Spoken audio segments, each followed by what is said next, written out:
Morning everybody, welcome to Solo ReacTalk. This morning I'm going to be reacting to Star Wars vs Warhammer 40K, episode 42, Mortal Fall, right? Yes, Mortal Fall part 3, yes. Made on the AFanWithTooMuchTime YouTube channel.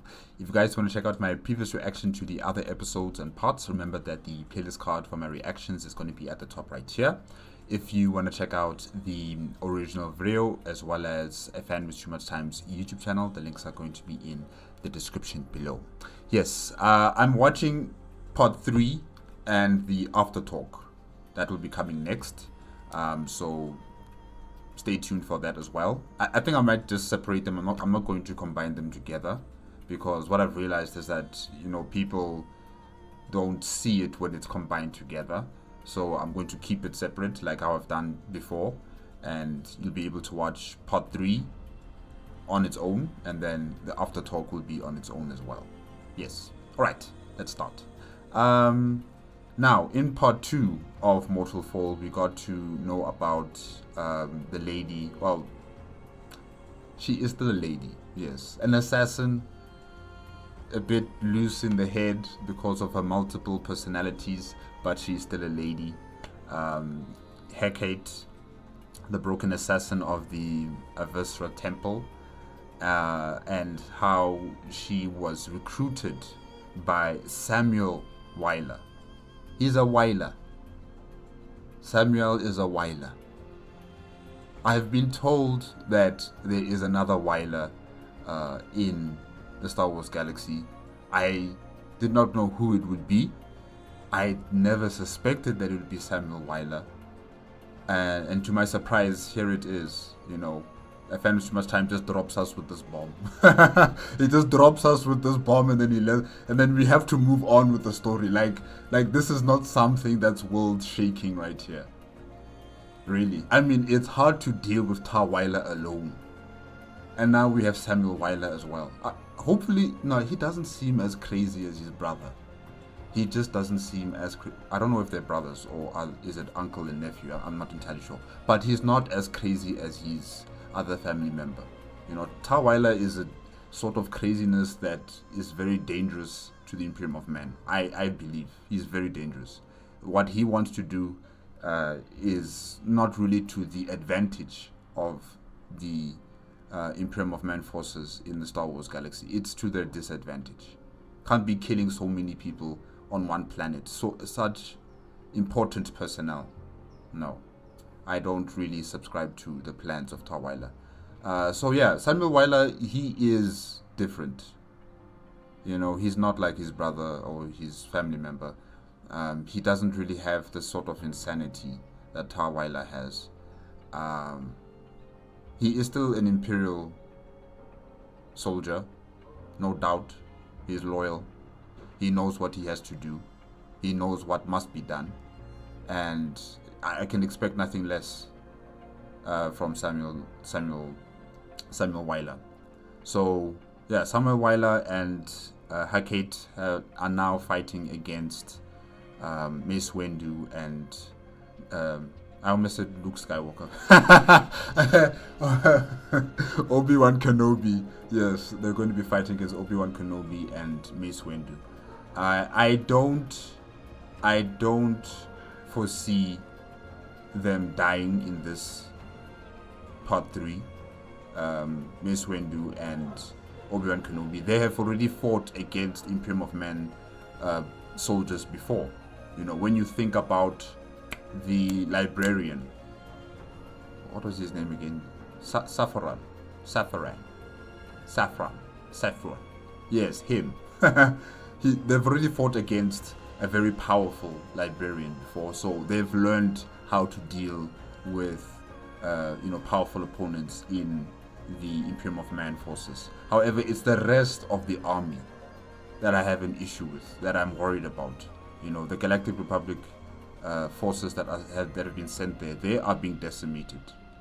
Yes, they are pushing through the Basilica. Yes, they are you know, attacking the inside of the Basilica, but it still doesn't seem like it's going to be a convincing victory on the side of the Galactic Republic. Not yet. Yeah, there's still too many other players on the field that could just turn the tide against the Star Wars side of things. So we'll just have to wait and see. But I am not really worried about Mace Windu and Obi-Wan Kenobi against Hatek Hikate. Am I saying her name correctly? I'm sorry, I found it so much time. I keep getting this lady's name wrong. But I'm not worried about Hikate and Samuel Weiler. I think it will be some sort of a stalemate, and then they will disperse. Strategic retreat for some sort of reason. That's what I suspect. Or maybe someone is going to die. I don't know. We'll see. But I don't want Samuel Weiler to die just yet. He still has a job to do. There's still a Gene Stealer cult member out there that needs to be eradicated. We all know who she is. She's gotta go. Okay? She's gotta go. Alright, let's start before I further digress myself. Remember, if you want to check out the original video and AFanWithTooMuchTime's YouTube channel, the links are going to be in the description below. Alright, let's start. 3, 2, 1, go.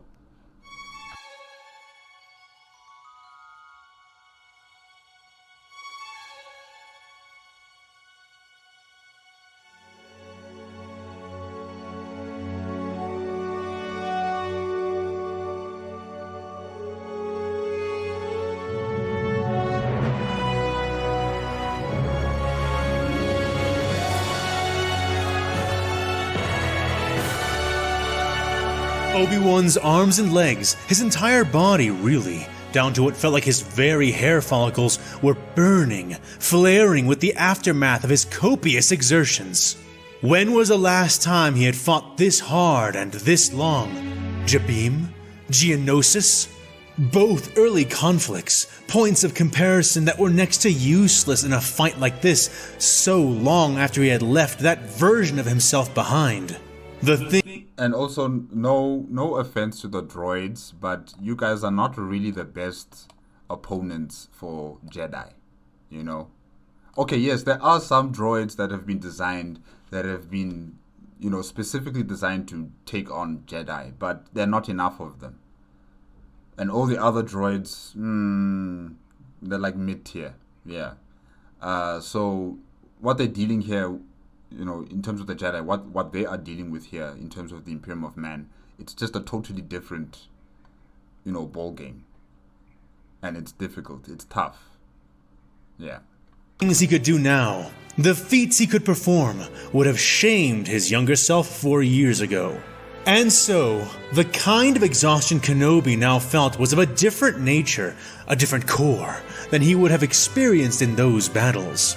Hits of Bacta and chewing on some kind of slimy root Kit Fisto had been passing around to the other members had kept him sharp and on his feet, but he had killed hundreds of men in this battle.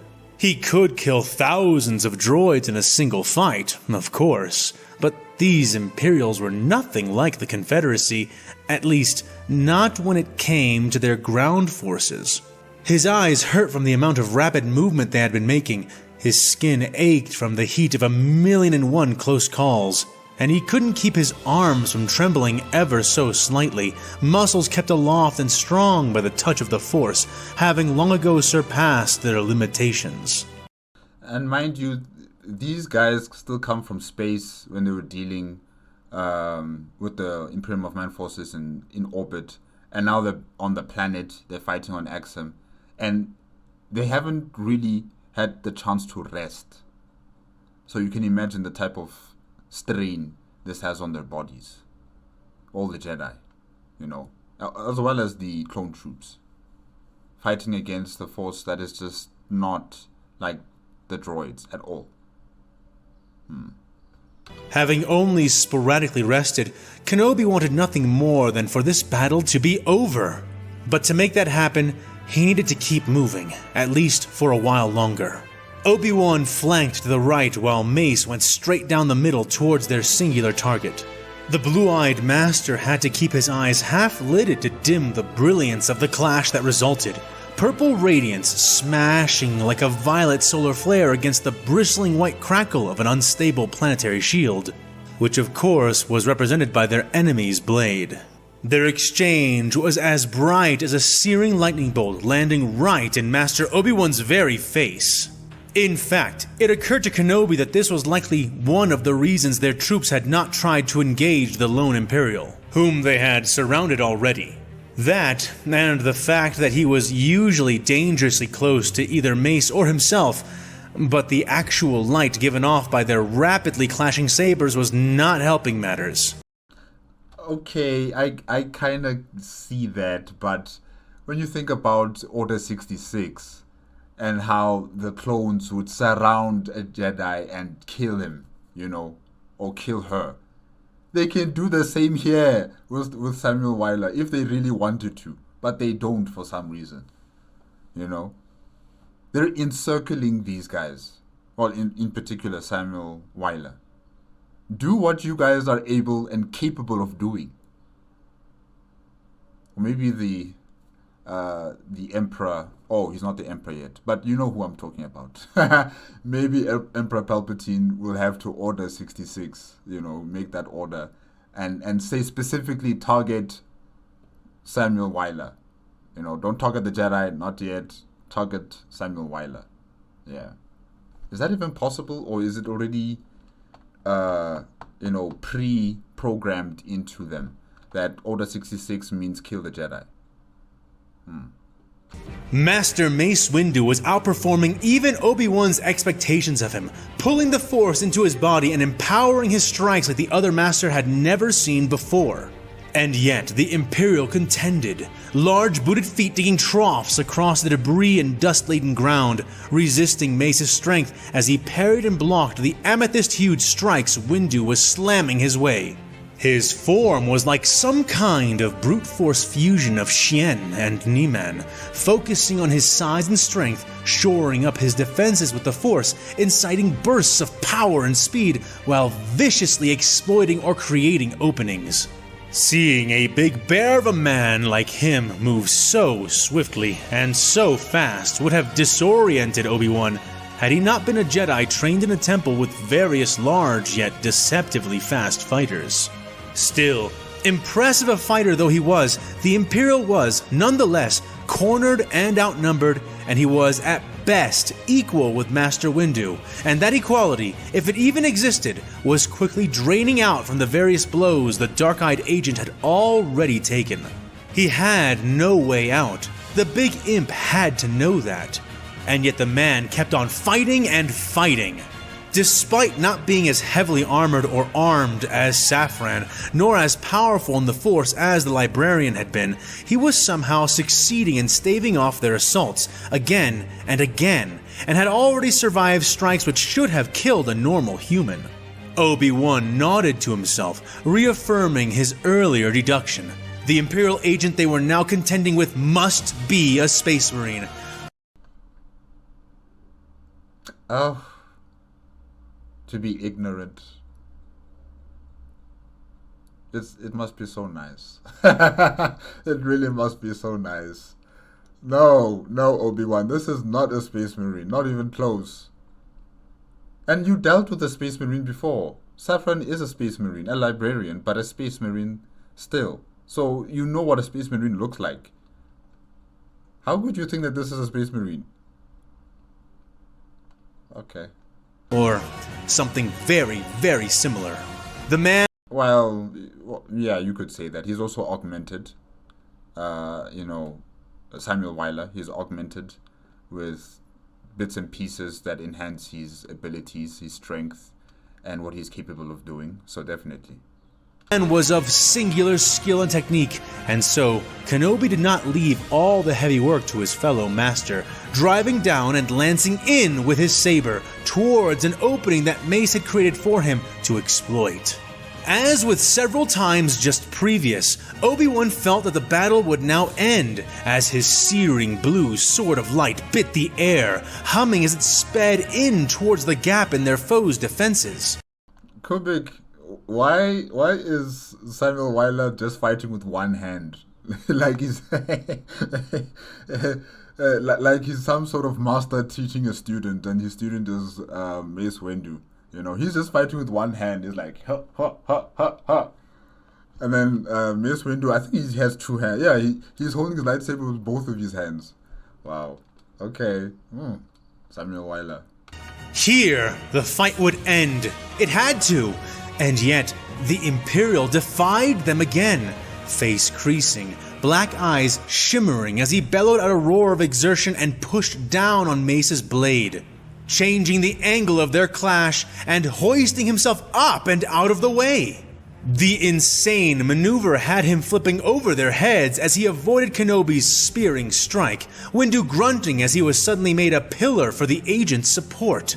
The imp spun in the air and landed heavily, facing them as blood drooled from his mouth and nose, still focused enough to get his guard up in time to catch Mace's near instantaneous counterstrike.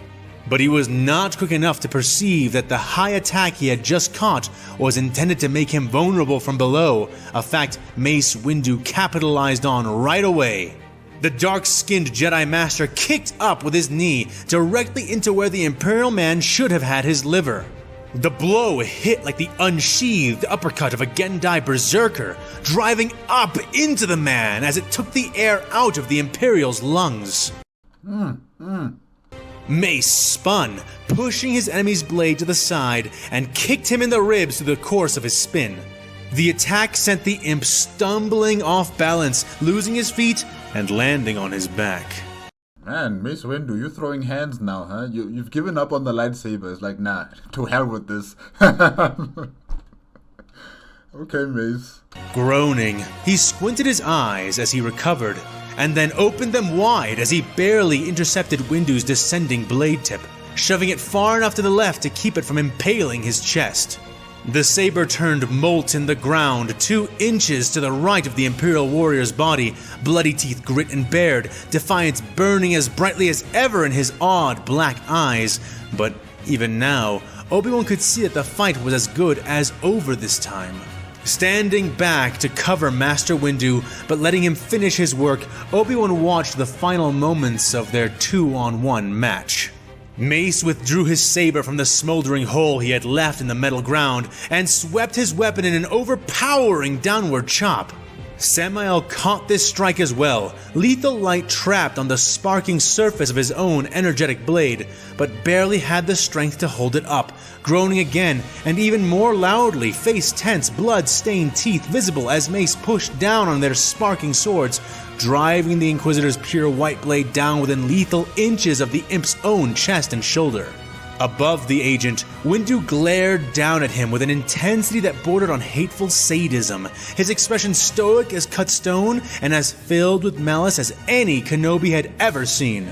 Obi-Wan watched on, a spike of worry worming its way through him when he saw the grim turn Mace had taken in the course of this battle. However, he barely had time to appreciate or analyze his own growing concerns as a soft What, is the dark side slowly creeping up on Mace Windu? premonition of incredible danger struck him, followed by the unmistakable sensation of ghastly bloodthirst. He snapped his arms up, feeling the force flow through him as he clapped his hands over his ears just as the air was filled with a shrill, demonic scream, his movements swiftly being imitated by nearly every clone trooper in the area around them. Mace Windu's face scrunched up into a pained expression, but he did not pull away or even flinch as the noise washed over them, keeping his posture even as separate, bright blue explosions suddenly blossomed out from all around them.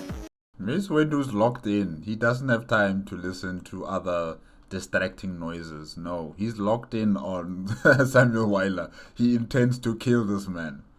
But yeah, Hecate, welcome. Obi-Wan extended his hands to shield himself, creating a bubble of invisible power to prevent himself from being blown away by the metal and meat that came scattering out from the Azure detonations, pelting him from all sides. The blue blade-bearing master's eyes zoomed from side to side in his skull as he lowered his shield, legs spreading as his saber reactivated. What was happening? They were under attack? These thoughts speared through his mind as he sought his target. No, you're just feeling the aura coming from Hecate. That's it. That's the aura coming from this lady. Suddenly sensing a powerful malevolence approaching him and Mace from directly above them. His eyes shot up and he saw the shape of a lithe woman wearing a skull mask and a black, form-fitting outfit. Her descent was trailed by a long trench coat and the nearly golden tail of her pale blonde hair, revealing to the Jedi Master yet another form of Imperial fighter he had not encountered before. And no, she is not a space marine.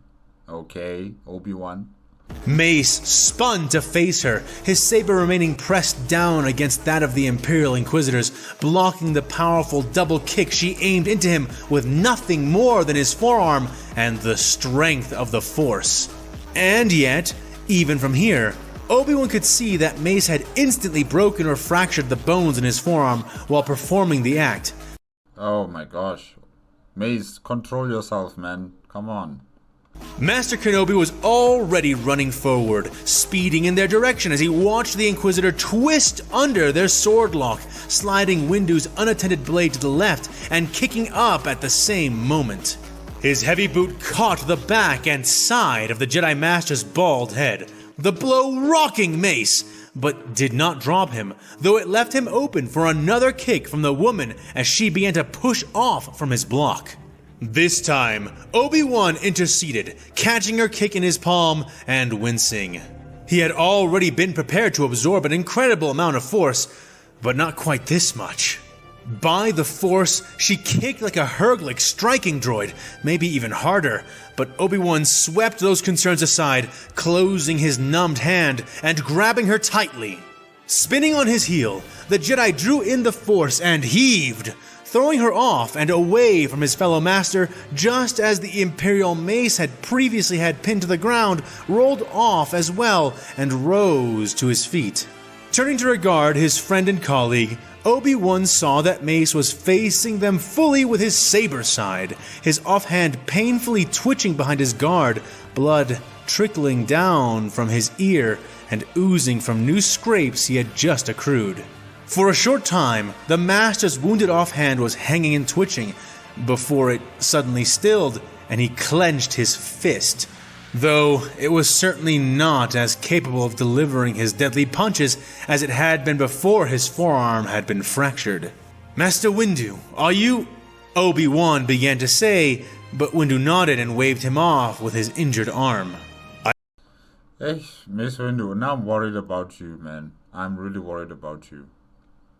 I know you are strong. I know you are powerful, but let's not overexert ourselves against Samuel Wyler and Hecate. Don't do that. Don't do that. You might actually die.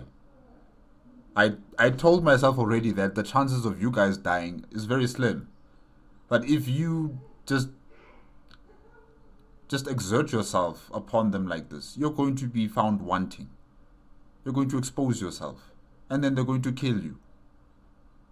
You know, just reserve yourself. Depend on your lightsaber more than your own physical attributes. And also, be creative with the Force, guys. Come on. Be creative with the Force. Start picking up rocks. Start picking up sharp objects and fling them towards the enemy. Start picking up blaster weapons. Start making them to shoot using the Force at your enemy. Be creative with it. More creative than you've ever been before, I should say. You need to start thinking outside that box. Because really, I'm now worried.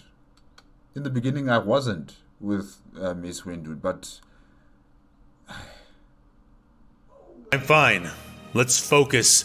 We've almost completed this assault. One more push, and we can break into their temple. This battle is almost finished, so let's finish it.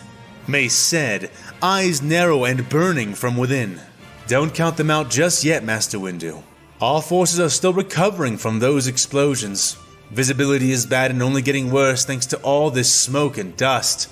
And let's not forget that more and more of these imps keep hopping out of the woodwork. Maybe we should... Kenobi began to respond. No! Snapped Mace, hefting his saber high, letting its glow color his features. We finish this, Master Kenobi, here and now, he ordered. Alright, go fight. Obi-Wan sighed heavily, but nodded his head. Have it your way, but I've got a pretty bad feeling about this, said Obi-Wan, turning to face the two they were fighting, spinning his blade up into a ready posture. Windu said nothing, merely turning to face the enemy, holding his amethyst blade out towards the Imperial. Conversely, Obi-Wan found himself facing off against the skull-faced young woman, blinking as he took in her appearance more closely. She was smaller than he had estimated, and her eyes were an odd, glowing crimson sheen. Petite and slender like a dancer, he could see thanks to the tightness of her odd black suit that she was very nearly all muscle and sinew. This Imperial warrior stalked towards him like a predatory beast, each second step stepping into the shadow of the first as she whined, and almost begged to be allowed to simply kill him. Obi-Wan Kenobi smirked and scoffed, unable to help himself. She had caught them with the element of surprise, but he doubted she could hold a candle to the likes of Asajj Ventress, though he chastened himself against underestimating her the moment the thought cropped up. Still, that discipline only extended so far, and he found himself cutting in. My dear, I'll be impressed if you can even keep up. Let's not get ahead of ourselves and claim a kill just yet. He mocked in his best Gothic, something she seemed to understand, her shiny red eyes glinting and widening more as she tilted her unnerving skull-like face. Kenobi squared up, raising his blade over his head and spreading his legs into a longer stance, channeling his focus. Despite his words, he knew he had to keep in mind that the potential of this girl could be absolutely lethal. He sharpened his eyes, his hand in the Force strumming across its ephemeral strings, his metaphorical fingers looping around those which connected he and she together. Acting on a brief premonition, he double-clicked the calm at his waist, signaling for reinforcements, remaining centered on her as he did, giving her no gaps to exploit. They circled briefly, one considering the other, with Obi-Wan becoming so focused that he nearly did not sense the encroaching danger coming up from behind him. In those moments, just before all chaos broke loose, Obi-Wan's heel was raised, Mace was opening his mouth to bellow. The Imperial agent was bending his knees, and the female assassin began to advance. For Saint Lazarus! The war cry came from behind Kenobi and the recovering clone troopers, muffled by the wall but spoken through some kind of loudspeaker within. It was the only warning they got as suddenly the entire back end of those same walls exploded, timed charges detonating. Debris, dust, and shrapnel were carried forward on powerful concussive waves, filling the air with an even thicker film of particulates than before and making the light of the sun patchy, red, and dim. The hardest and most lethal pieces of the exploded walls blew into the backs of the clone troopers, shredding them and destroying their swift recovery. The shockwaves that tore his troops apart also propelled Obi-Wan forward towards his enemy, the Jedi having known how to stand and when to jump thanks to the power of precognition alone. The woman released another scream through her mask as she saw him jetting towards her, but he was warded from the shock of that now that he had experienced it before, his face cringing, but his form unaffected as he charged through the air with a spin. Guys, good luck on both sides. Just don't separate. You know, Mace Windu, don't separate from Obi-Wan Kenobi. Stick together to fight against Samuel Wyler and Hackett. Okay? Work together to fight against both of them at the same time. Don't separate. Where Mace Windu might have an upper hand on Samuel Wyler, we're not entirely sure if Obi-Wan Kenobi has an upper hand on Hackett. I don't trust. This lady is just too dangerous. This lady is just too dangerous. If you guys remember what happened in part 2 of Mortal Fall, you understand why I'm saying that I'm not entirely sure if Obi-Wan can really handle this lady alone. Yeah. Work together, guys. She rushed to meet him with a grim determination, but he had the advantage here, for he was riding the blast, not confronting it like the Imperial was about to. They slashed at each other, her hands full of knives, his full of light, making contact 3 times. Within a trio of blazing strikes, the two wove death through the dust in the air, narrowly missing one another each time. Her blades resisted his saber, frustrating Obi-Wan, but his reach was far superior to her own, enabling him to keep her back as he observed her style of fighting. He scorched her arm with one strike, though in exchange, she drew 3 deep red lines across the right side of his face, just shallow enough to avoid his eyes. Wait, does she have poison in her claws? Because if she does, this is all over. This is all over. Depending on the type of poison. If it's a paralysis type of poison, or is it death. But I don't think she would want to have something like that. I think she enjoys battle. So she would want to draw it out for a very long time, you know, making her opponent suffer until death. So I don't think she might use poison. Yeah. But if I was her, that's the most logical step. I just need to scratch you once and you'll be infected with the poisons. You know, but anyways. Then she and he were propelled away by the blast, sent tumbling, controlled or not, through the air and across the murky battlefield. Flipping... No, get back. Obi-Wan, get back. I know that the impact shockwave pushed you forward, but try to get back to Mace Windu, okay? No, guys, don't separate. Through the whirlwind of concussive force, the Jedi thought he could see her lose control as she was carried and thrown away by the shockwaves of the sudden explosion. But then he watched as the vaguest impression of her silhouette became visible through the dust, eyes tracking her as she spun and dodged past every piece of metal that sailed through the air near her, tumbling in a way that looked sloppy, but could not have been more precise. She dervished up to her feet smoothly, landing amongst several unfortunate shadows that could only be clones. Kenobi grit his teeth tightly as he watched her become a black blur, tumbling and cartwheeling through the other silhouettes, knives whirling and spinning as she turned them into finely diced giblets. Emerging from a mist of dust and gore, the Imperial locked eyes with him and lunged, twisting in the air to avoid bolts and lasfire as a confused crossfire began between the attacking and defending forces. Obi-Wan had little time to register the Imperial guardsmen who now charged out from the wall and opened fire, everything beginning to move in nearly frozen time as men hefted chainswords, aimed and discharged various guns, and sent pulses of light and death out from themselves. The horde of Imperial forces were led by a soldier who wore white cloth under green flak armor, his face painted in ashes to resemble a skull. For Saint Lazarus! But mostly what the Jedi saw and noticed was the sudden strafes of lethal light and munitions flying through the air, matching the encroaching woman warrior who was spinning and avoiding the exchange as well. Rushing to the center of their contact point, blue blade whirling, Obi-Wan caught the 3 curling claw-like knives she gripped between the knuckles of her right hand, air billowing from their unnaturally empowered clash.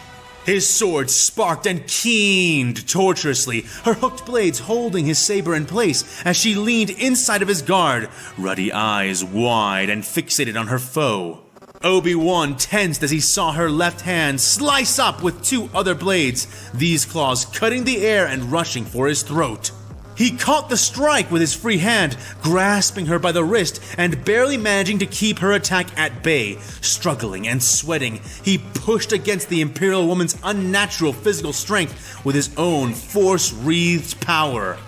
But she was not done yet. Kicking off from the ground, bending her arms around her back and keeping his own arm and saber locked, her joints effortlessly popping to accommodate the maneuver as her legs wrapped around Kenobi's neck, catching him firmly and twisting. Someone, I don't know who, someone, use a grenade launcher if there's such a thing in the clone troops. I don't know if they have grenade launchers, but use something, do something. Okay, we need a sniper. We need someone to help Obi-Wan Kenobi. I am worried about him. I am really worried about him. This lady is running circles around Obi-Wan Kenobi. Someone take her out or try to distract her, and then to give Obi-Wan Kenobi the chance to finish her off. This thing about fighting one against the other, it's just not working out.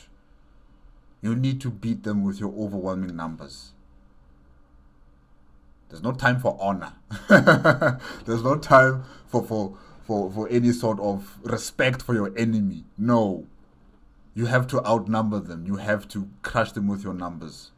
But since Saint Lazarus is here as well, and he's fighting on the field as well, the clone troops will be distracted. They won't have the time to help out the Jedi. But really, they need help. Obi-Wan Kenobi needs help. One step ahead, thanks once more to his precognition, Obi-Wan jumped in that moment, spinning himself with her twist to keep her from snapping his neck, the world twirling for both of them as he guided their fall to come down right on her head. But just as they hit the ground, she unlocked from him, rolling back as they came down, causing Obi-Wan to land heavily on his shoulder instead of her brain case, a blow he grudgingly accepted.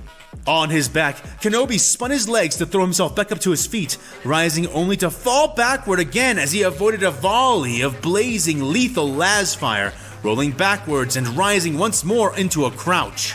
And there she was again, claws reaching for his eyes.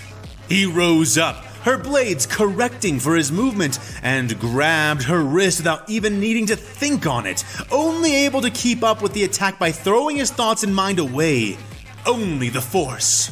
There was only the Force. He had no time to be surprised, impressed, or frightened. They stood locked for a brief moment as she tried to force her hand into his face, tried to plunge her claws into his head. She was panting, chest rising and falling, but Obi-Wan was not sure if that was from exhaustion or mere excitement. I think it's excitement. I don't think she's even close to getting exhausted. No. The way she was, just jumping from one battle to the next in part 2, you could tell that she's not, becoming tired or exhausted from the entire conflict. She's not. She's just enjoying herself. Definitely. This is what she's wanting to do for a very long time now. To fight. She's been waiting. And now that she's been given this chance by Samuel Weiler, she's taking it with both hands. Yeah. She's not tired. Her red eyes wide, filled with a frenzy he could feel.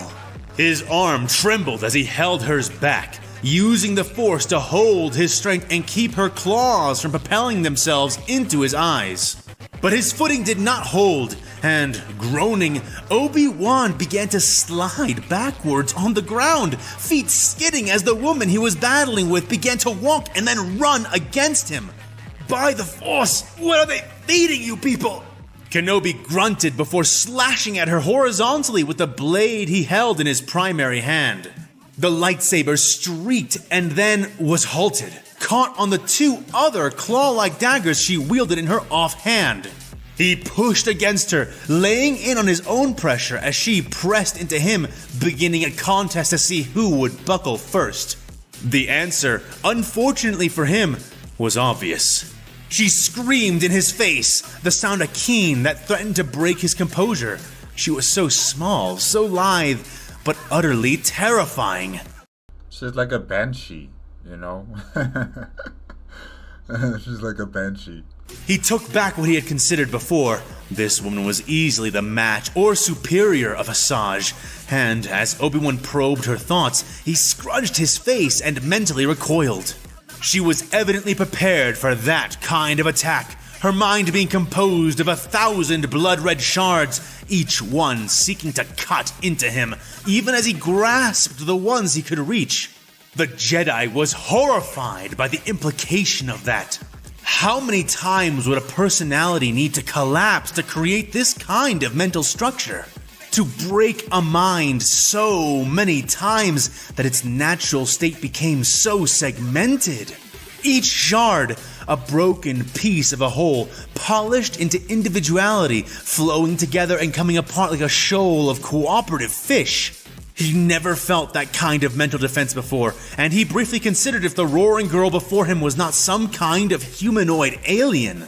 But those flash musings nearly cost him everything, and he disciplined his focus. He needed a way out of this mess, for he knew that even if he did not fail in his strength before she did, he would certainly trip backwards over something at any second. That second came as Obi-Wan's heel touched the torso of one of the clones she had cleaved to pieces. Yet, he did not simply allow himself to fall, raising his back-bracing leg and kicking at her left flank with a fast, snapping strike. Kenobi winced, pain flooding his shin as his kick connected with her own kick. Man, Obi-Wan, I'm worried.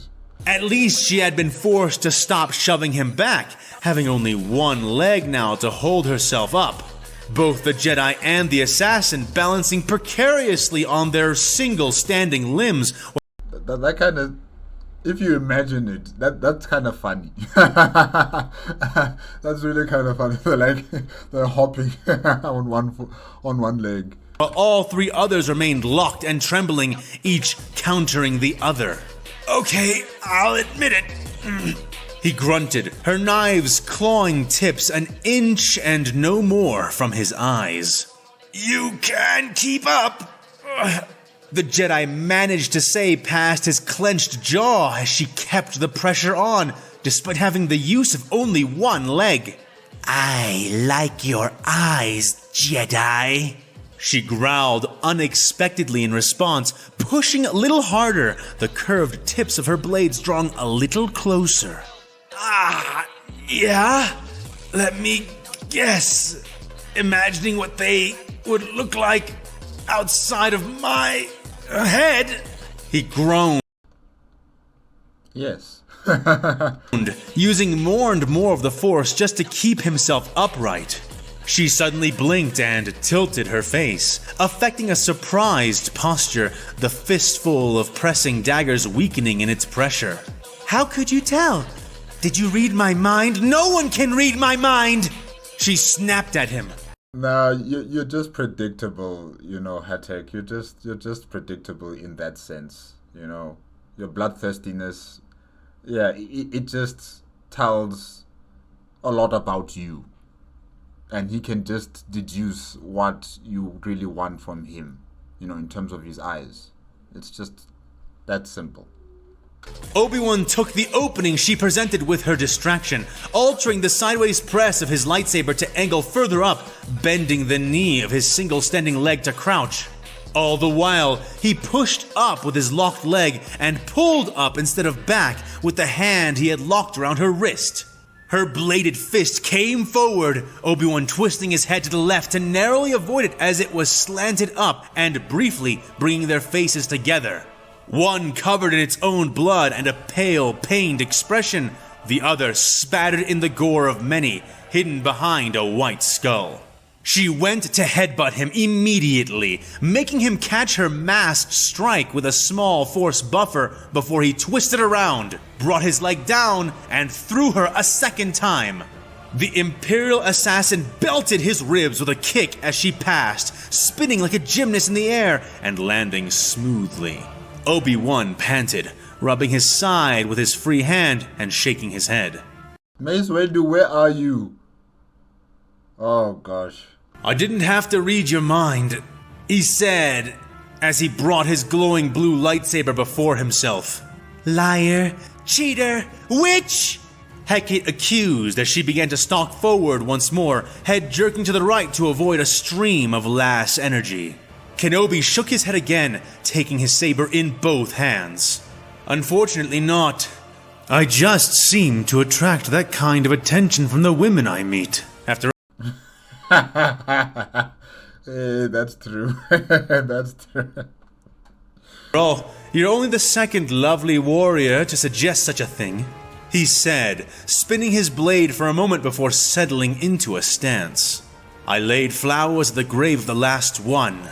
He added more grimly, don't make me lay flowers at your grave as well. Surrender, the Jedi Master warned. She paused. Normally that would work on the opponents in your galaxy, Obi-Wan Kenobi. I don't think it's going to work on her, you know. She'll just be bewildered and, you know, probably ask herself, what is this guy talking about? And again seemed shocked by the words. Exactly. You think I'll get a grave? Really? She asked through her mask, seeming entirely genuine, almost childish. A pang surged through Kenobi then. This girl, she was a weapon, and that was how the Imperials treated her. Yes. How they had shaped her to be. He drove the feeling away, however, sighing and crouching, his blade lighting his face. He did not have mastery enough to show any kind of pity to this creature. I'll dig it myself, he promised, taking a step closer, knowing already that this kind of person would not even know the meaning of surrender. He saw her eyes shift and realized she must be smiling under that horrific mask. I'll dig one for you too, if I can find enough of you to bury! Oh gosh, lady. She howled before lowering her head and leaning into a charge. The small, powerful assassin whipped her free hand out, throwing her daggers at him, though it was only when he swept his blade to block them that he realized she had thrown even more than that. Metal debris and shards were mixed in with the seemingly Beskar-plated daggers. As the proofed blades bounded off his saber's magnetic field, the other objects passed through, becoming molten before spattering across Kenobi's robes. He winced in pain from the heat, stepping back in surprise, only to realize he had just killed himself. Time slowed again, his eyes pushing up in his sockets to gradually see where she was. The woman had run up behind the thrown weapons, fast as a wind-borne phantom, and leapt up into the air as he had begun to block her weapons. Her spinning, deflected knives seemed to almost roll intentionally into her hands, slender but deceptively powerful fingers closing around the handles of her death-dealing claws.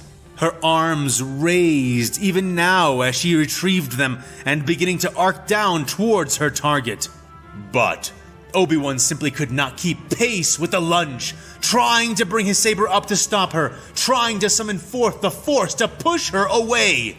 But his trembling, tired arms were simply not ready and not fast enough, and as the Force began to answer his call, it collided with a different call emanating from a different being. A different being? He realized at that moment that she was not just a weapon, she was a Force wielder as well, and just Yes. as their limbs had locked before, so too now did their conjoined calls to the metaphysical powers of the Force. Helpless to prevent her strike, Obi-Wan could do nothing but watch her descend. But he also saw, in that terrible frozen time, everything else around him. The blaster bolts, the strafing laser streams from the lasguns, and even the bullets which whistled through the air. And in that exact moment, he saw also the smoking airborne body of a nearby grenade launcher's munition discharge, arching right over their heads. He grasped it with his mind, unable to pull it to himself quickly, but grateful for the velocity it already had for that very reason. He altered its course and yanked it straight down, near and nearly between them. The explosion sent them both smoking and rolling away, the assassin having been mere millimeters from his neck when the shockwave of the blast caught and carried them both. Well done, Obi-Wan. Ooh, that was a close call. That was a very close call. Oh, okay, alright, you're gonna make it. We'll see for how long. There's still there's still 44 minutes into this video, so hey, anything can happen in those 44 minutes. Shards of shrapnel went scattering everywhere, Obi-Wan rolling with the blast and between most of the pieces that came his way. In that time, he did not have the freedom of mind to track the assassin or her progress, hitting the ground soon after with a hard thud and rolling. Kenobi puffed out a harsh cough, waving his saber warningly over himself, temporarily lost to the world as he recovered from the sudden blast. Feeling like he had just been sent through a sonic flenser, the Jedi Master crawled to his feet, pulling dusty, burnt air into his lungs in deep gasps. The thunder and howl of weapons trembled the air all around him as he tried to get his senses back into full cohesion, but he did not hear her signature scream. His eyes swept back and forth, but he couldn't see where she had gone, the assassin having at least temporarily vanished into the smoky miasma which surrounded him. No, Obi-Wan, calm yourself. Use the Force. Set out the feelings of everybody around you. Her feelings should be like a lighthouse, There's no way that you could lose her. Calm yourself and use the Force. But he did see the two other Imperials who had found him. Both men in the guardsman uniform. Both angled to fire upon him, though from the looks on their faces, they were even more surprised than he was to find themselves in his sudden presence. Their barrels swept down, his blade swept up, the battle starting and ending as fast as a lightning strike, at least for them. But to Obi-Wan Kenobi, it all moved sluggishly, time still slowly passing thanks to his extremely recent brush with death, each moment sliding by frame by lazy frame. His blade cut their weapons in half, the volatile gunpowder in each of them detonating milliseconds before his saber had sliced cleanly through the slug-throwing weapons. The two imp men were thrown back on the explosions of their own guns, Kenobi rolling away right into a rising upward slash, his luminous blade flensing through two other Imperial soldiers, cleaving their bodies and limbs, burnt blood steaming the air as Obi-Wan rose up past them. Precognitive instincts filling his mind, the Jedi Master leaned back, narrowly avoiding the path of a thrown knife, its impossibly honed edge splitting the air. Is she back? The blade was thick, serrated, and new, emerging from the fog of war around him. Sensing more, Obi-Wan raised both his free hand and his saber-bearing one in a wide gesture, appearing to make an open challenge into the wall of dust and smoke beside him, through which were pitched 9 grenades. Snatching the explosives that had been tossed right out of the air with the Force, there was a very brief pause, where the weapons hung suspended on invisible tethers before he threw his hands forward. Throw them back. The gesture flung the grenades back the way they'd come, men yelling in alarm and one beginning to scream in terror as their munitions were speedily returned and detonated. Those who survived his counter were swiftly mopped up as clones stormed the position, emptying blaster rifles into the remaining Imperials. Over their heads, the smoke had blocked out all but the red light, framing the Star Destroyers above in blood as they continued to bombard the walls and temple grounds with brilliant blasts from their turbo laser batteries. The clones were regrouping, and the Imperial reinforcements were vying desperately to keep and make use of the advantage their surprise attacks had caused. In fact, where is Saint Lazarus now? And what happened to Mace Windu and Samuel Wyler? Obi-Wan noticed their leader, a man in sackcloth armor and painted in ashes, one hand holding a rifle, the other a combat knife, as he frantically gave orders and gestured. He was at the center of one of the mobs of soldiers, and Kenobi spat to the side, his spit full of blood and grit. The cuts on his face did not impede his sight, thanks to being below his eyeline, but the thick red streams which now flowed down from his wounds were quickly getting into his nose and mouth. His body was bruised inside and out from the two shockwaves of explosive force the Jedi had been made to endure, pale skin discoloring on his face and under his robes. Wanting to end this, but unwilling to abandon his troops and colleague in the midst of battle, he turned to face the obvious Imperial leader and began to stride in his direction, his intention to shatter the spine of this Imperial force before— Wait. Is this Saint Lazarus? Saint Lazarus, run! Run away. before they could do anything else to prolong this engagement. Then, as if in answer to his very thoughts, Kenobi was spotted and intercepted by a woman in powered armor, who was carried aloft on blazing wings. She— Oh no, it's a Sister of Battle, okay. But who? Is it just some random Sister of Battle, or is it someone we know?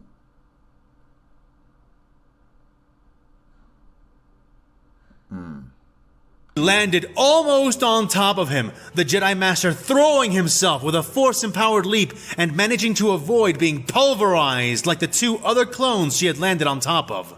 This new, fierce woman did not let up, however, suddenly rocketing from the shattered ground and into his direction, catching his blue, coldly burning blade on her own, sparking engraved one.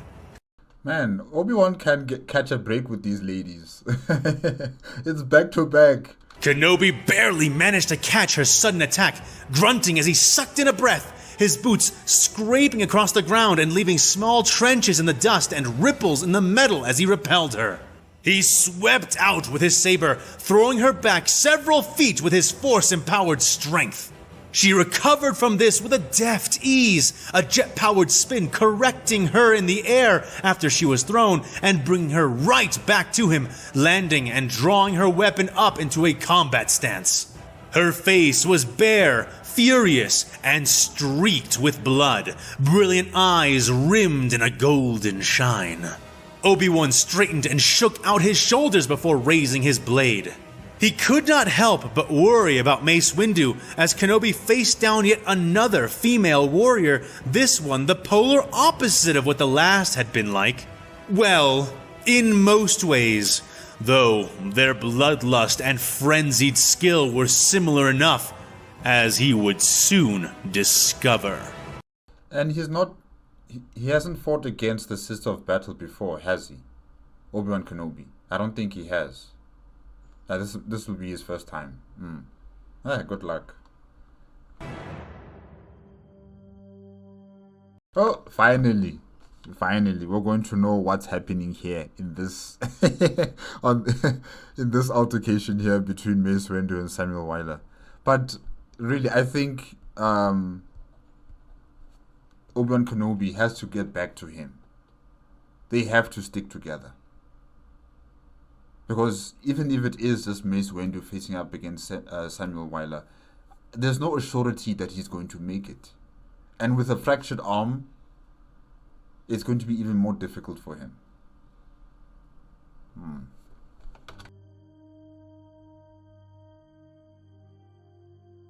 Mace Windu stood before this confounding man, this Imperial agent who had lied to him, used their meeting together to find and kill Jedi and rebels alike. Safran, from what Mace had been exposed to, had been a man merely fighting and winning for an atrocious cause. There was no deception with him beyond what two trained warriors might rightly exchange between each other in the midst of battle. This man, however, was disgusting in the eyes of the Jedi Battlemaster. Well, he's a spy. Don't expect him to be, honest about his intentions. No, he'll use misdirection. He'll fool you. He'll use you. And then when you are no longer useful, you'll be taken out. He tried to assassinate Windu and had succeeded in assassinating one of the rebel leaders. He had been That was not a rebel leader, Mace Windu. found trying to kill a helpless girl for the mere That was not a helpless girl. Oh my gosh. crime of being an alien. And he had killed the boy who had dove in to save her. No, that was his fault. That was his fault. Okay. And then, after being cornered, he had tried to convince him and Obi-Wan that he was right with yet another lie. Always lying, deceiving, and using what he gained from that to kill innocents and warriors alike. So how and why was a man who relied on duplicity and low cunning to win his battles still alive? Because he's just that good, Mace Windu. He's that good. He has lived this long because of what he has learned, what he has practiced in the Imperium of Man, and also fighting in the Warhammer 40K galaxy. There is no room for being nice. There is no room for being honest on the battlefield. There is no room for being someone that you could understand, really. No. He does whatever means necessary to get that mission objective complete. Yeah. So, don't try to compare him with other warriors that you fought before. Don't try to compare him with Saffron. No. Everyone had named him a space marine, and Windu was forced to concur as he continued their struggle. For, in time, it became more than clear that the man was no mere human. How could a human survive that many direct strikes from his own force-empowered fist? And almost more frustrating than the Imperial killer's durability was the additional recognition of something Mace Windu was loath to accept or acknowledge despite his lack of choice in the matter. This evil man was undeniably skilled in a way that Mace was not sure he could match. Of course, when it came to direct swordplay and even certain applications of the Force, Windu was certain that he had the Imperial dead to rights.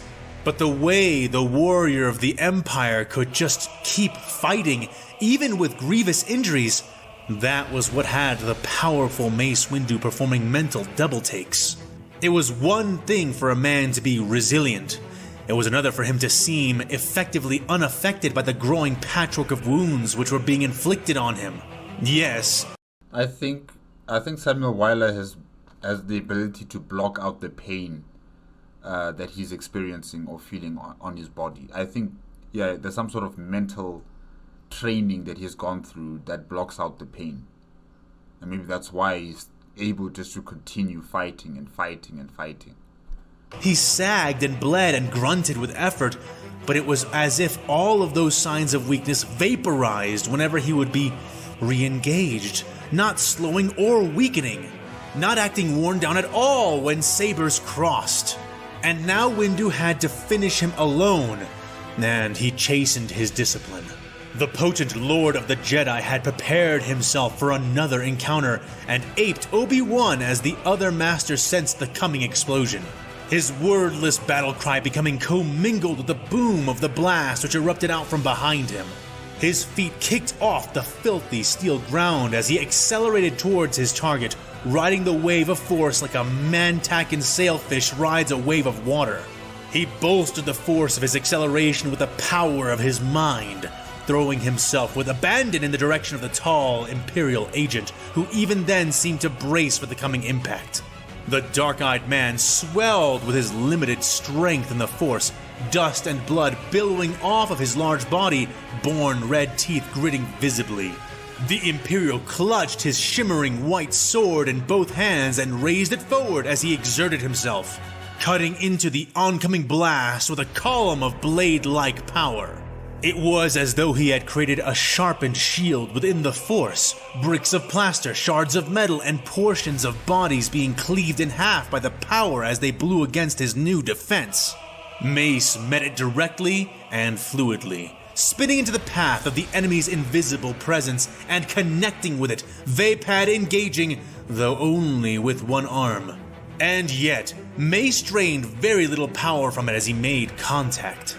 Now gritting his own teeth, as the vaunted Battlemaster found he was forced to rely on another strength of his to succeed in the moment. His vision sharpened dramatically, pupils becoming the size of pinpricks as Windu summoned forth his Shatterpoint ability.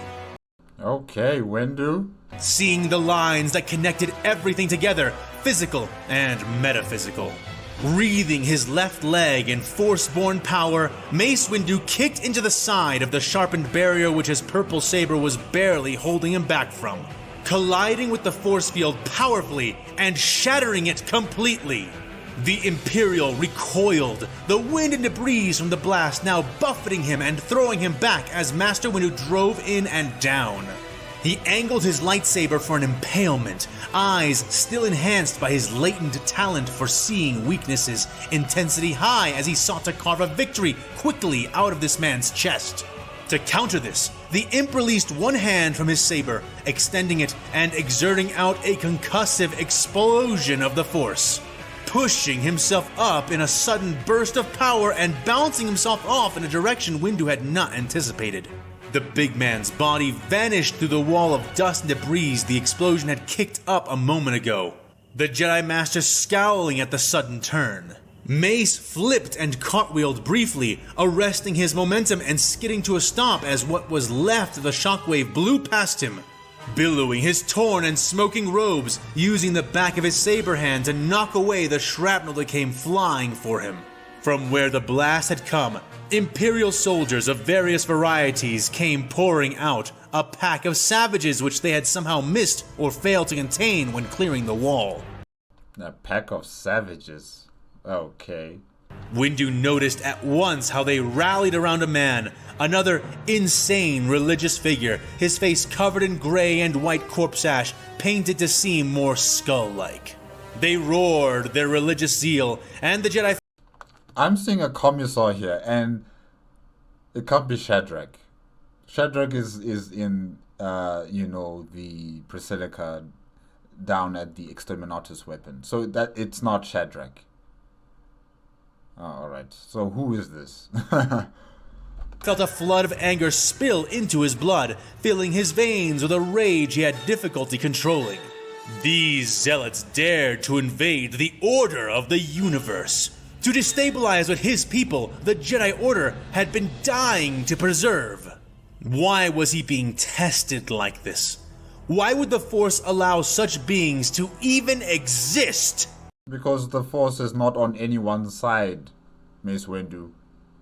The Force doesn't give a damn whether you are good or bad. No. Stop thinking of the Force as some sort of entity that you can converse with and ask, why are you doing this? No, you're wasting your time. Focus on accumulating of much of it as possible and use it as a weapon. That's what you're gonna have to do right now. Sort of asking, why is the Force forsaking us like this? Why is the Force giving us such powerful enemies? Stop it. Stop it. Get your head in the game. As those thoughts stirred his mind, his eyes blazed into brilliant hues of red and yellow, swirling vortexes of his intolerance for the very existence of the Imperials. But this lasted for a moment, and then he was gone, traveling as fast as a speeder could fly, blurred body moving directly towards the center of the enemy formation. He could see the weakness in their army, in their viciously battling forces, and the key to victory was tearing the heart out of this so-called saint's chest. Oh, so Saint Lazarus. Oh gosh. Everything around Mace slowed to a temporal crawl as he sped up, moving faster and faster, legs pumping, leaving shallow dents in the ground. He ran as quickly as he could through the freezing time-space he now occupied, his left arm throbbing with pain that he no longer ignored, but embraced. St. Lazarus, prepare yourself. No, actually run away. You can't run away. Allowing it to fill his arms and legs with further fire. He slammed into the first line of Imperial soldiers like a bullet fired from a giant's gun, leaping in the final stretch of his approach, vaulting over last fire and bullets of every kind before driving himself from the air and into their mass. Mace Windu's impact was a gloriously violent example of the power he now held, slamming down into the ground with his fist and expelling a powerful, outward-facing globe of expanding kinetic energy. The Imperials directly beneath him were crushed and blasted into pieces, their dismembered bodies blowing the others around him away, disorienting and disrupting nearly every nearby soldier. Man, Mace, but still, I'm worried about you. You are exerting yourself too much. Too much. And like I said before, you're going to leave yourself wanting. Because Samuel Weiler is still there. He's still there. He just needs to recover himself and he'll be right back fighting you again. Yeah, I think you're just exposing yourself too much. Mace rose slowly from the smeared crater he had created, his eyes narrowing once again as he slowly stood and glared about in a steady semicircle at the guardsmen around him. The glow of his radiant weapon colored the steam and dust which rained down around him, the world enshrouded in red light and black shadows thanks to the smoke which now filled the sky. And in that darkness and blood, he shone with his shimmering power, a black silhouette against the nimbus of amethyst fog. To the clones that saw him, he was their lord of war, shrouded in the power that would ensure their victory. To the Imperials, he was a dark herald of death. He's a witch. One they had trained their entire careers as soldiers to fight against. Die standing! The Imperial Saint bellowed from behind them, aiming his own weapon down at Mace, standing on something which allowed him to be visible over the heads of the others. Lazarus, what are you doing here? No, man. Hey, this guy. I've said this before. I like your hands-on approach. But there should be times where you're like, okay, maybe I should not be too forward into the battlefield because I might get shot at. And my men need me to stay alive, you know. I get it. You want to lead from the front. But think first before you just move forward and you start screaming out to the enemy like that, or to your soldiers like that. Because now Mace Windu's targeting you. Hey. They bellowed cries of war, slow and deep in the near frozen time Windu inhabited, raising their rifles and letting loose several volleys of searing hot streams of energy, as well as storms of solid bullets. The beams streaked through the air, and Windu swayed out of the way, his afterimage being left in his wake like that of a bladed fan. Crouching and dashing under the first blasts, Mace relished the knowledge that, having missed him, the shots would now strike their own who had been standing behind him. He slid between two soldiers, ducking low as he snipped their bodies in half with his phantom passing, rising to his full height after, but never ceasing his movement.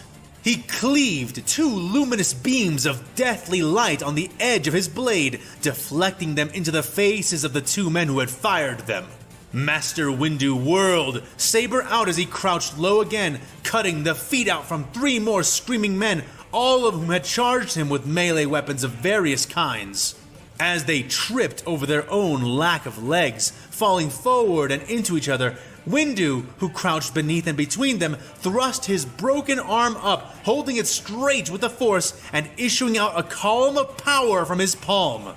The sudden blast of energy sent the unfortunate crippled men flying away end over end, bodies arching high over the crowd. I did say you have to use the Force, more in this battle. And yes, you're doing that. You're doing that, Mace Windu. Keep it up. But I'm still worried. Just then, clone gunships split the haze and smoke, their white armored hulls seeming to glow almost crimson in the eerie light. Supporting fire and reinforcements fell out from them, and Mace soon found the imps around him fleeing and falling back to the broken teeth of the wall and what shelter it could provide them. Then, he felt something. Danger coming closer, and he spun on his heel, Samuel. blade rising and flashing up as the Imperial he had been fighting before re-engaged the power to his brilliant white saber, emerging like a charging reek from the haze. They clashed powerfully, blowing the falling ashes and drifting smoke away as they collided, both grunting with exertion as their blades keened and screamed against each other. Mace was forced to hold his weapon in two hands to keep the pressure exerted by his foe from overcoming him. His broken arm sent powerful pangs of pain through his mind, and Windu felt them becoming power as well as fueling his fury. Damn, you're a strong witch, I'll give you that much. The Imperial grunted, nostrils flaring as he pressed in even harder. And you are a braver liar than most to come back here, to face me after what you did. Mace spat back.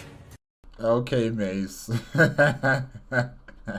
The Jedi Master kicked, kneeing up into the man's side and making him grimace before the Imperial grit his teeth and pushed down with all his might, empowering himself with the Force and driving the Jedi's blade down. Windu's face scrunching as a rising groan of pain escaped his lips. One of the Imperial's large hands released the handle of his strange white lightsaber, reeling it back quickly to bring hard across Windu's face. The blow driving them both spinning away as the man's one arm buckled under the weight of Windu's double-handed upward press. They both staggered back, raising their weapons. Trust me, General. Every lie I tell is for the good of mankind, yourself included. There are things in this universe that you Jedi are clearly not ready to manage. True. Better to let me and mine mop up this mess you're making before it devours us all whole, said the man, Samael.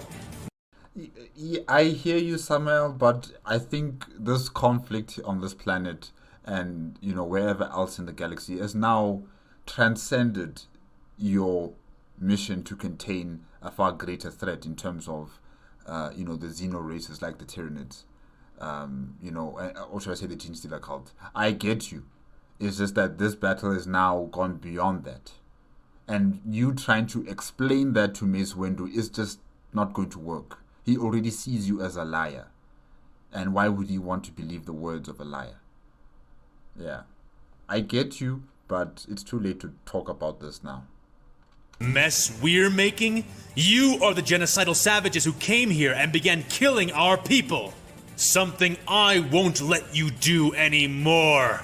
Windu bellowed, rage flowing through him as thickly as blood. He crouched his legs and leapt at the Imperial agent, swiping with his sword one-handed, but was unprepared for the other assailant that suddenly spun into melee. Hatek. Oh, Hiket. Why do I always mess up her name? But you know who I'm talking about. Hiket, yes. The skull-masked woman returned, flying out from the dust and grime like a black lance. She released another scream as she did, disrupting Windu's form in the midst of his attack. The assassin intercepted him mid-air, slashing, but he caught her knives on his blade, prompting her to lift and twirl over his head, kicking down at him several times as she did. This is bad. This is bad. And Obi-Wan is not here. He's fighting against a sister of battle right now. This is bad. Mace swayed his head to avoid the first two kicks, but then Samael was on him, forcing the Jedi to hastily block a forward chop, which tossed him back, catching the last kick on his broken left arm. You know what? Now that there are reinforcements in terms of the clone troops, I think they need to help Mace Windu. He cannot fight against both of them at the same time. It's not possible. And he still has that fractured, arm of his. There's just no way he's going to be able to make it against both of them at the same time. No ways. I need those clone troops to start backing up their Jedi Master. Or should I say the Jedi General? Sorry. Yes. They need to start backing him up right now. That made him cry out, shuffling backwards as he tried to keep his balance and raising his blade to ward off their advance. She rolled onto all fours once she hit the ground and then leapt up after only a brief moment, reeling back and pouncing. The strange woman moved far, far too fast, outdistancing her master, who sagged and began to circle, eyeing openings in the conflict like a shark rounding its prey. The female assassin fell onto Mace in a frenzy, and he found his incomplete Vapad style to be entirely ineffective against her, rapidly shifting his stance to that of classical Juyo, pressing her offense with his own. But while she did not seem to be using the Force, her impacts hit too powerfully to be natural, and her attacks were composed of a nearly unceasing onslaught, striking with hands, knives, shins, and knees. She was short and stayed low, forcing Windu into an even lower stance than he was used to, unable to properly wield his vaunted Juyo aggression form against her thanks to his broken arm. And she was driving him back because of it. He wanted to strike out with his lightsaber to sear her body in half, but the way she attacked made that difficult without trading a wounding blow for a lethal one. Several times he had been forced to ignore an obvious opening which had presented itself due to the sheer amount of knives she was somehow literally juggling between her hands. The demented Imperial woman's attacks always came down with at least 2 points of contact, even if deceptively, forcing the Jedi Battle Master to keep both arms engaged in defense. Whenever he would attack, she would answer with a powerful kick of her own, seemingly willing to take a serious risk or even face death so long as it meant landing a critical strike on her opponent. In these moments, Windu had been driven back into a defensive stance, veering out of his favored offensive strategy and putting his lightsaber form at a serious disadvantage. Still, he knew how to defeat this kind of assault. He just needed to catch her in a similar movement and beat her in their mutual race to draw blood, something he could do with a directed burst of his Force-imbued speed and power. Yeah, you can think that way. However, you are forgetting that you're not fighting alone. I mean, she's not fighting you alone. Samuel Wyler is still there.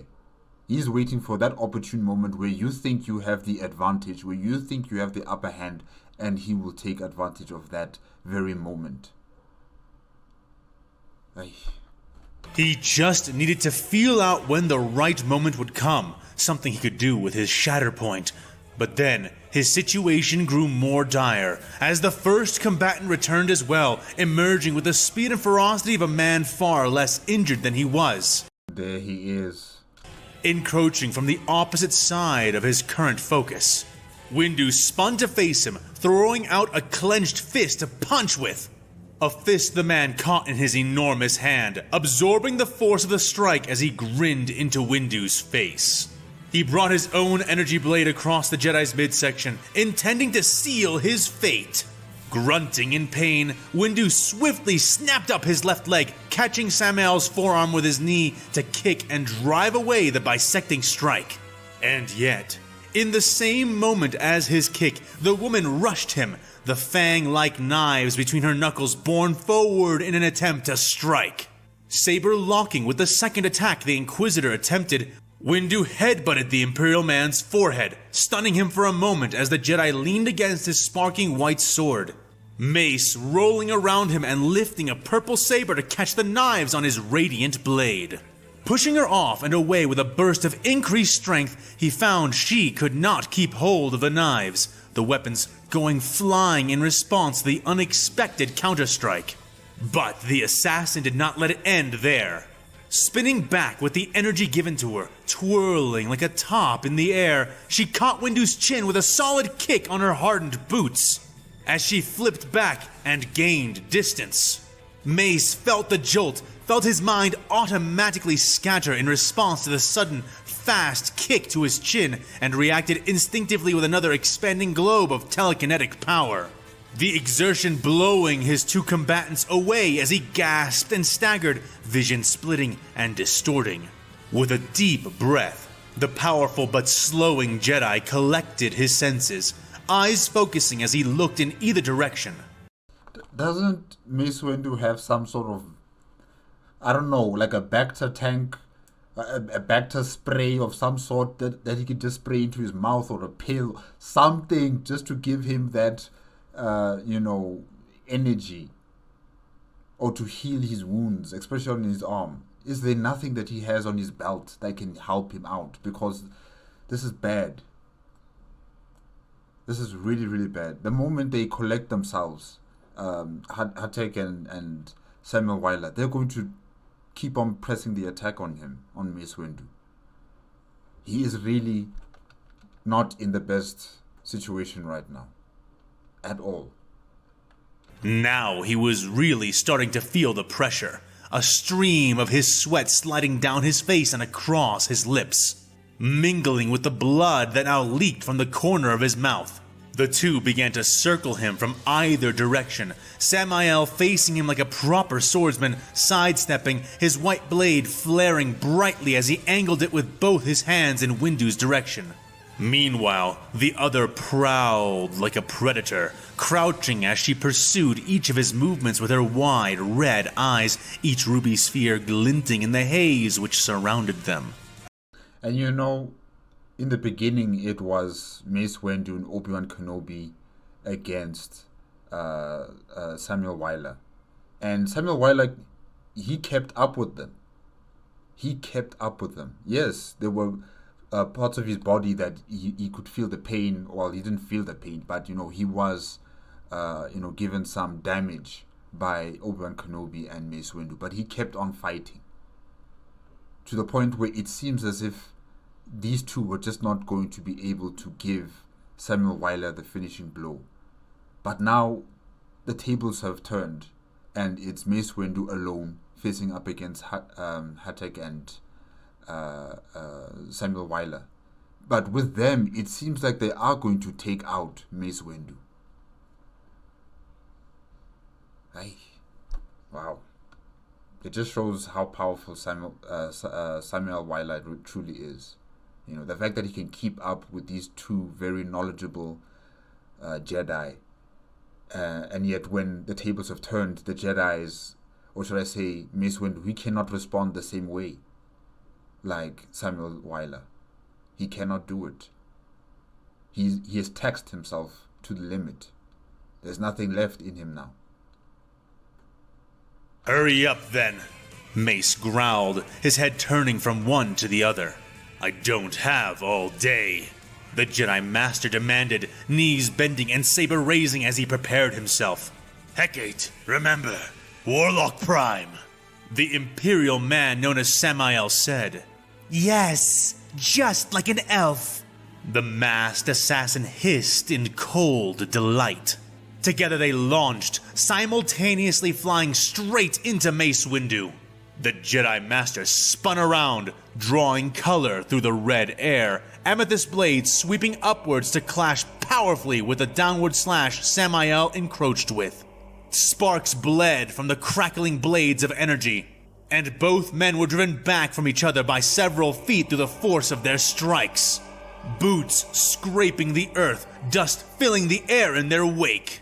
Windu had no time to properly recover, however, twisting even as he kicked up dust and debris, sweeping his blade to cover his back and letting the purple saber spin free from his grip. It dervished around him, making a quick glaive-like loop which forced Hecate to draw back her blade-bearing hands, lest she lose them. She growled in frustration as she and he slid past one another, the sound rumbling and amplified by her mask. Mace slid to a stop in a crouch, and from there began to run forward immediately, feet skidding and then thundering across the ground as he jogged straight into the two charging opponents. Purple blade back in hand and weaving artistically through the burned air. Samael engaged directly, saber colliding with his while Hecate leapt from the ground and onto the Inquisitor's shoulder. She pushed off from his broad upper body as he kept Mace locked, spinning over Windu's head. The Jedi slipped a quick kick under Samael's guard, shoving him back and using the space to spin, trying to catch her body in a bisecting slash. But she had spun much closer to him than he had anticipated, and she did not fall into the path of the blade, instead landing with two hands on the Jedi's shoulder, holding herself perfectly upright as he slashed the air with his burning blade. What the fuck? Mace barely had time to understand what had just happened before she curled and rolled down, wrapping her arms around his shoulder as her legs coiled to catch and lock down the rest of his arm and wrist. Her skull mask grinned into his face as she prevented his sword arm from moving, blood-red eyes bemusedly and lazily regarding him as he suddenly found his weapon constrained. Clone troops! Clone troops! Clones! Mace grit his teeth angrily and balled his free hand into a fist, curling it around to punch straight between her smug eyes. He cried out then as something caught his other arm, fiery pain cascading through him as Samael's energy sword cleaved through it. Mace Windu's forearm flew through the air, severed at the center points of his ulna and radius bones. He roared in pain, his squinting eyes able to see the glowing sword of his enemy reversing its path. Man, this is taking me back to when, who was it? It was Anakin. When Anakin took off the arm of Mace Windu in Star Wars Revenge of the Sith. And the way he screamed out in pain and then, Emperor Palpatine electrocuted him with Force Lightning. It's just taking me back to that moment. Oh. This time angled to sear open his guts. The Jedi Battlemaster dropped, letting his feet go limp, putting the woman curled in his arm in the path of the blade. She did not release him to escape, her eyes always on his, utterly unshaken by the prospect of her own death. But, as Windu had hoped, Samael did deactivate his blade to prevent the insane woman locking up Mace's weapon arm from being sliced in half. Samael's face creased and his nostrils flared as he was forced into the maneuver. However, that did not stop him from kneeing Windu in the face, throwing him back and up, at which point the woman on his arm twisted, bending his limb to the limit as they fell, curling up on him painfully moments before she began sliding and kicking away. Rolling on the ground nearby, she left him gasping for air after her two departing kicks caught his ribs. Windu staggered upright, teeth clenched as he watched his two opponents split once again, flanking his defense once more. He pressed the cauterized stump of his left arm against his chest and robes, feeling his broken nose, his cracked jaw, his bruised ribs, and the various injuries given to him by Safran, which had barely recovered thanks to back-to-inhaler treatments. Yes, but don't you have any more of those back-to-inhaler thingies? Use it. Oh, but he has only one arm now and he can't let go of his lightsaber. God damn it. Things were officially beyond getting bad, and he sagged under his growing weakness as the fight raged on all around them, but the thought of withdrawing galled him. He would not run before this enemy. You must. You must. Windu would not show them his back. He would show them only his blade and fist. He drew power from the pain of his wounds, sucking it in like a perverse potion of fire, filling himself with it, his eyes flickering into fiery inner life. A turbo laser slammed down into a relatively nearby pillbox, and it detonated a stack of scrolls that had been close. The papers were burnt and scattered into the air on another column of fire, the burning remnants of the prayer scrolls spreading out and drifting down like black, lazy rain. The assassin's eyes flashed, flickering with as much fire as Windu's, and the Inquisitor's recently reactivated blade pulsed with lethal intent as the man began to edge in the opposite direction of his agent. "Come on, then!" Master Windu yelled at them both, ashes catching on his eyebrows and staining his robes as he spread what remained of his arms in open challenge. "What are you waiting for? Fight me!" he boomed. The two Imperials charged at the provocation, the woman cartwheeling towards him, spinning higher and higher. All the while, the large man charged hard across the ground, storming directly towards Windu, face grave as he swung his blade in a searing arc.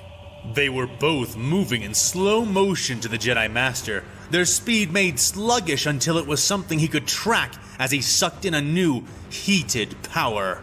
Windu knew he would need to move between them. He would need speed. He saw it all with his Shatterpoint technique, the way in which he could win. The Jedi Master began to run, weapon arm, burnt arm stump, and legs trembling as he filled them with as much of this writhing power as he could. I don't see how you're going to win. I don't see it, Mace Windu. But if you truly believe in this thing that you're seeing, then good luck. But I just don't see it. Numerically, you are outnumbered. And your opponents are also extremely skilled in fighting and killing. I just don't see it. The Force would favor him. The Force would save the Jedi, and it would do so by way of his blade. Leahandra Ordane, that's who Obi-Wan Kenobi is fighting against. That has to be her.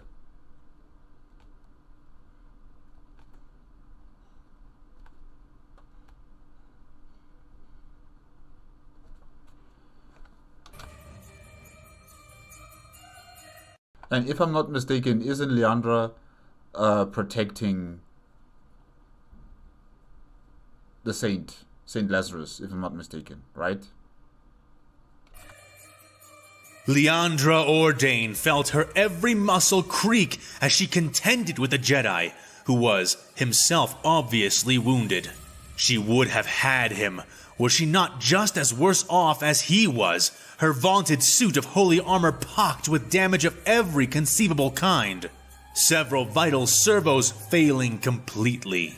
This forced the Sororitas warrior to memorize them, eschewing any and all movements or maneuvers which would make her rely on the parts of her armor which had failed. And, conditioned though she was for this kind of attrition, fighting this man meant that doing this was not always possible.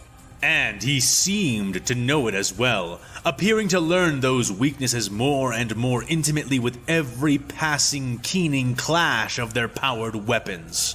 Her blessed blade was not the equal of the Tabahaiv, but it served admirably as it drove off the blonde Jedi's counterstrikes, parries, and blocks between them, sending pulses of stark light through the red haze which enveloped them, two warrior gods in the midst of a storm, forging lightning with each swing. When he would force her to move where her armor was weak, Leahandra would scream rage, pushing her limp armor into position by sheer grit and human strength alone. But how much more of that did she have left in her? Her faith fed her power, gave her the energy she needed to go on, but she felt like she was on a ledge, held from falling by no more than a blessed wind at her back. Should that wind falter for even a moment? The man thrust his palm almost into her chest, the Sister of Battle skidding back from the strike, but still receiving the blow as it traveled through the air between them on invisible tendrils of witch strength. I don't know how long will she last, because she still has that wound that was given to her by it was a Gene Stealer cult member. I just forgot his name right now. But yeah, she suffered a lightsaber wound from that Gene Stealer cult member, And I think her body is still healing from that situation. And now she's back into battle. She has her armor on her. The armor seems to be failing as well. I don't know how long she's going to last. We'll see. We'll see. She was sent tumbling, falling, collapsing into a heap, the Jedi Master throwing his saber at her even before she had landed.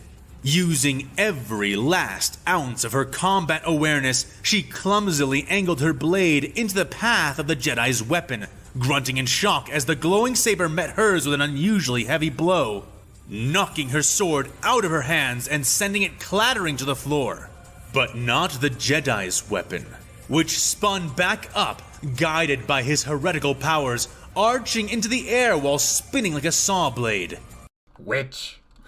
Meeting the Master in the sky as he jumped up and caught it, point angled down and saber held in two hands as the Jedi descended on her from on high. "Emperor," she whispered, eyes wide as plates, armor faltering, failing to move her out of the way. But the Emperor was with her, something proven a moment later as the Jedi was tackled out of the air by a speeding figure, a guardsman. No, not just any guardsman, Saint Lazarus himself. Whoa!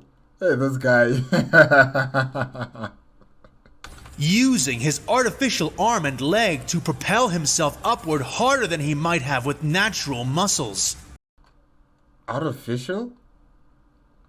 When did he get augmented parts on his body? I don't remember that. Or was this something he has had before? I can't remember. Bowling into the Jedi and throwing him to her right. Leahandra struggled to rise, armor whining and screeching as she brought herself back up to her feet in a sluggish rumble of trembling technology. In the time it took her to rise, Saint Lazarus' brief battle with the man had ended. No, Lazarus, don't die! Lazarus stabbed the surprised blonde Jedi with an adamantium combat knife. He did? Wielding it in his robotic arm and sinking it into his abdomen, 7 inches of Mechanicus tempered steel breaching the Master's body before he was even able to react. Obi-Wan, don't die. I don't want any of these people to die, okay? Obi-Wan, don't die, man. We just went through with Mace Windu and what he's going through there. I don't want you also to start losing blood and, you know, at the verge of death, and then you see some sort of victory like Mace Windu. Don't die. The witch warrior cried out in pain, but never stopped moving, slicing down with his saber and lopping off Lazarus' knife hand. The newly appointed Imperial Saint grit his teeth in a frenzied half-smile of an expression as his other arm reached down, seizing a grenade from his belt, his thumb hooking Oh my gosh. under the pin.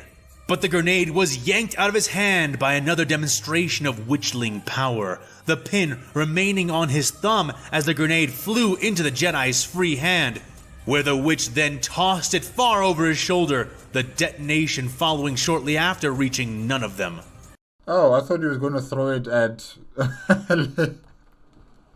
I thought he would throw it at Leahandra Ordane, you know. Just let her take it. And then... but he's not that cruel. He's not that cruel. Obi-Wan is not that cruel. Simultaneously, he swung that blue sword of energy again, cleaving off Lazarus' mechanical leg as well, oil sizzling and pressurized servos squealing as they were seared cleanly in two. Man, Lazarus, I didn't know you had those mechanical parts on your body, man. I did not know that.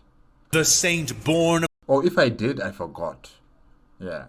of the guard collapsed, his armaments spent, his lasgun long since discarded.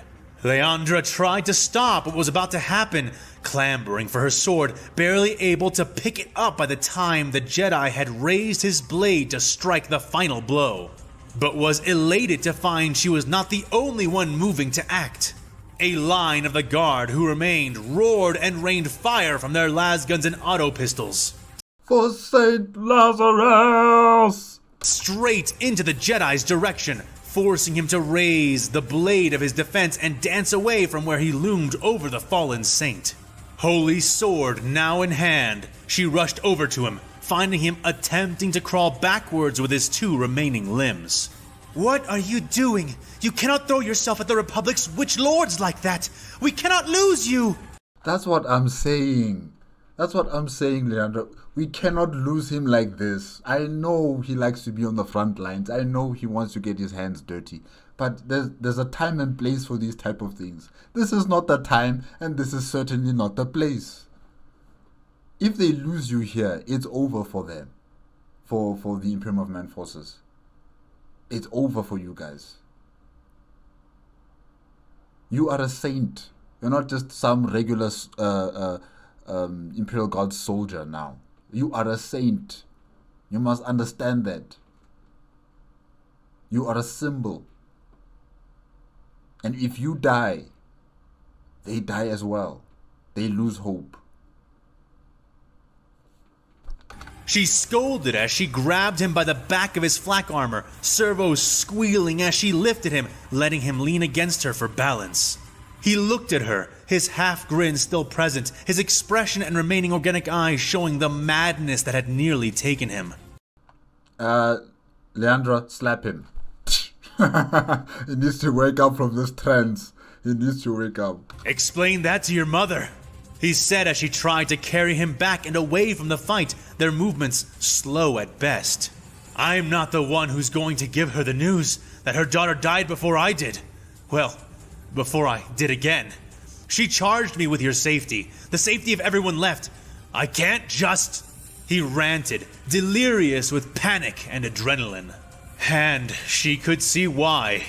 More and more troopers of the Republic were flooding in every second, coming from all directions as they stormed the broken walls behind them and descended from above on jetpacks and warbling, hovering support craft. But you guys are late. You didn't help Mace Windu. I mean, yeah, okay, fine. You're getting to the Basilica and everything, but Mace Windu, guys, come on. I'm sure many of you could see that he was facing up against 2 very powerful opponents. Why didn't you help him? Now he doesn't have an arm anymore. And he has these delusional thoughts that he thinks he can win against these 2 very powerful opponents. Still, even now, at this very moment. She needed to get him back behind the lines. But there were barely any lines anymore. Their diminished forces burning away as they were rapidly surrounded, reduced to clusters of resistance that were quickly being herded into their own center. They were outnumbered 20-1, and the odds simply kept growing worse and worse. And in all of this chaos, we still have Shadrach. We still have 1313. You know, they wanting to initiate exterminatus. Guys, this is crazy. Okay, we don't know how is this going to end. We really just don't know how this is all going to end. For every Republic replique she cut down, 8 more would take their place, their faceless, white phantom helmets appearing in droves as they charged through fire, rappelled down through smoke, and swarmed in a pale mass of foes who were quickly decimating the men of the guard and the sisters of her order. Going somewhere? Asked a sarcastic but tired voice, and Leahandra looked around behind her to see that the Jedi Master was no longer engaged, men of the Empire strewn about him. He held his blade in one hand, angled forward, his face pale and grimacing, his free hand tightly pressing into his recently acquired wound, applying hard pressure to the place where the knife had fallen out of him. I cannot allow you to escape, he said more seriously, taking a step forward. Someone give Obi-Wan Kenobi a Bacta spray or something. Someone. Leahandra glared, but set St. Lazarus down. You can't, the man began to say, but Leahandra shook her head stiffly. I must, she stated, and after a moment's pause, in which she sat the former major against some rubble, he seemed to relent and nodded. The Emperor is with you, he said, his voice and face far more stoic now, his combat delirium settling. She nodded, standing up shakily and turning to face the Jedi once more. No, no, don't die. Saint Lazarus, where are the rest of your, your soldiers? They need to be here to back you up along with Leahandra. Always, she affirmed. You cannot beat me.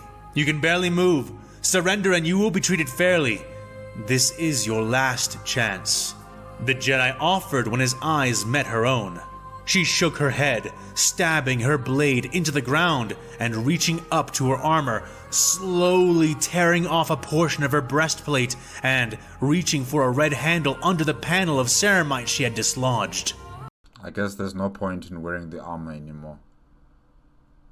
You will fight with just the clothing on your back. Leahandra yanked on it, her armor slackening in the process, several other plates on her shoulders and arms falling away. There is no retreat, she intoned, reaching behind herself and finding another, albeit twisted handle, and yanking on that one as well. There is no surrender. Leahandra continued to say, the back half of her plate creaking and falling open, kneeling down afterwards to unlock her mechanized sabatons. Sister Rojulia, are you seeing this in the afterlife? Are you seeing Sister Leahandra right now? Are you seeing her? There is no escape. The Battle Sister spoke as she shook off most of the remaining ruined warplate and stepped out of the rest. She grasped her sword once more, hefting it into a combat stance, now dressed in nothing more than the form-fitting undersuit which helped her control her powered armor. There is only war, she finished, surprised that the man had allowed her the courtesy of shedding her dead weight, though she knew also that, without her enhanced strength and speed, calling her position disadvantaged was a severe understatement. But the Emperor is on her side.